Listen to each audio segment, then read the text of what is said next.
relation, à l'oseille, on met l'accent. Bienvenue dans Flouze Thérapie, le podcast qui t'aide à guérir ton rapport à l'argent, sans bullshit ni culpabilité.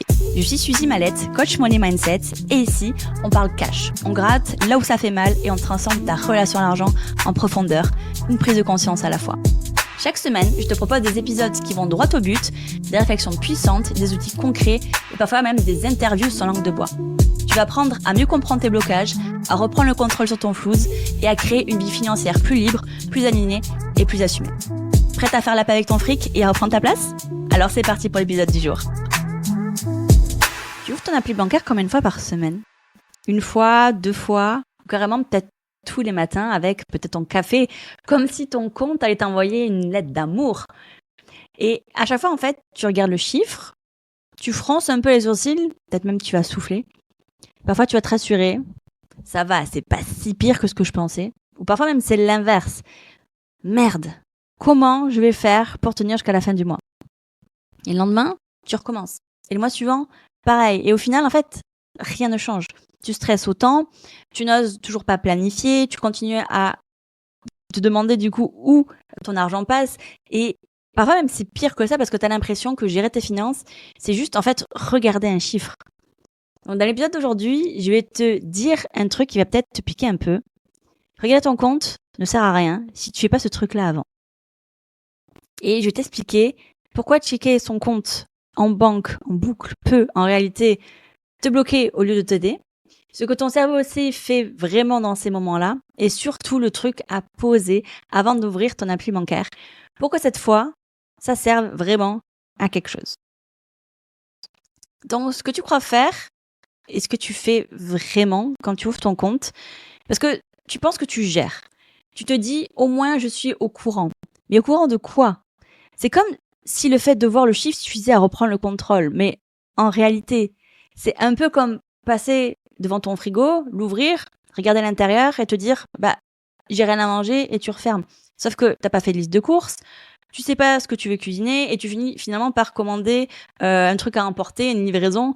Et du coup, en fait, regarde ton compte comme ça, c'est la même chose. Tu consultes une donnée qui est brute, sans contexte, sans plan, et même souvent dans un état émotionnel qui est souvent pas top à ce moment-là. Et en neurosciences, ce comportement-là active ce qu'on appelle le circuit de menace.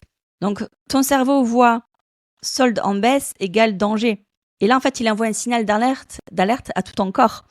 Ton cœur, il va s'accélérer, ta respiration elle va devenir plus courte, tes muscles, ils se tendent. Résultat, tu passes en mode survie et tu t'en rends même pas compte. Et en mode survie, c'est le cortex préfrontal, donc la partie avant du cerveau, qui est la partie de ton cerveau qui prend les décisions logiques et structurées, lui, il va se mettre en veille. Et c'est ton cerveau reptilien qui, lui, va être en charge de te maintenir en vie, de ta survie, qui, lui, va prendre les commandes. Et lui, il pense pas stratégie, il s'en fout. Il pense urgence. Et c'est là que tu bascules dans l'un des deux scénarios. C'est soit, ok, j'arrête, toute dépense, je coupe tout, je sors plus. Ou, tant pis, foutu pour foutu, je me fais plaisir quand même, quoi. Et le problème de ça, c'est que quand tu conditionnes ton cerveau à associer regarder mon compte avec me sentir mal, du coup, tu évites. Jusqu'au jour, en fait, où la panique, elle revient. Et là, tu replonges et c'est le cercle vicieux. Donc, honnêtement, je vois ça tout le temps avec mes clientes. Elles regardent leur compte comme, en fait, on peut regarder une plaie qu'on peut avoir sur le bras. Du coup, au début, on la regarde avec tension, mais sans vraiment la soigner. Et en fait, regarder sans intention, ton compte sans intention, c'est comme lire, en fait, un roman. Tu l'ouvres au milieu et tu commences, par exemple, à la page 56. T'as pas le contexte, tu comprends pas l'histoire et ton cerveau, du coup, invente la suite toute seule. Et on va pas se mentir, c'est souvent le pire scénario, hein. C'est jamais le meilleur, bizarrement. Donc, voici le truc à faire avant de regarder ton compte, c'est de poser ton cadre. Donc, avant d'ouvrir ton compte, pose-toi cette question. Qu'est-ce que je veux voir ? Qu'est-ce que je veux comprendre ? Parce que 482 € sur un compte, c'est quoi au juste ? Qu'est-ce que ça veut dire ?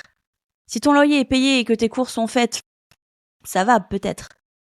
Si 3 prélèvements arrivent demain, ça craint ou pas. Enfin, on n'en sait rien après tout. Parce que ce chiffre-là veut rien dire en soi sans contexte. Donc le chiffre tout seul, ça veut rien dire. C'est ton cadre qui va lui donner du sens. Et ce cadre-là, il va reposer sur 4 piliers. Donc le premier, c'est ton intention. Ce mois-ci, est-ce que je veux privilégier la sérénité? Est-ce que je veux mettre le paquet sur un projet? Est-ce que je veux me faire plaisir sur quelque chose que je repousse depuis longtemps? Le 10e pilier, c'est tes priorités. Oui, il y a des charges fixes, mais il y a aussi ton confort, ta santé mentale, tes moments de plaisir et ton temps libre aussi à prendre en compte. Le 3e pilier, c'est ce que tu veux éviter aussi. Est-ce que tu veux éviter les fins de mois angoissantes, les achats pansements, impulsifs, compulsifs, les « oh non, j'avais oublié ce prélèvement ». Et du coup, le 4e pilier qui est ta boussole budgétaire. Du coup, par exemple, ne pas avoir un tableau rigide qui va t'étouffer, ne pas avoir un système, avoir justement un système souple qui te dit « voici la direction que je prends et comment est-ce que je m'y tiens ». Et quand tu as ça, en fait, ton cerveau, il sait pourquoi il regarde les chiffres. Et là, la peur laisse place à l'action et ça change tout. Donc pourquoi est-ce que juste regarder t'éloigne de la vraie gestion que tu pourrais avoir? Donc, le plus gros danger dans tout ça, c'est l'illusion de contrôle. Tu crois t'occuper de ton argent en regardant ton compte, mais en réalité, tu es juste en mode surveillance passive. C'est comme si tu regardes la météo tous les matins et que tu sortais sans parapluie quand il pleut. Ça n'a aucun intérêt. L'info, tu l'as, mais tu l'utilises pas. Chaque ligne de ton relevé bancaire, en fait, ça raconte une histoire. Ce reste improvisé, c'est peut-être un moment de connexion avec les autres qui est important pour toi. Cet abonnement que tu as oublié sur ton compte, c'est de l'argent qui dort ou qui est perdu.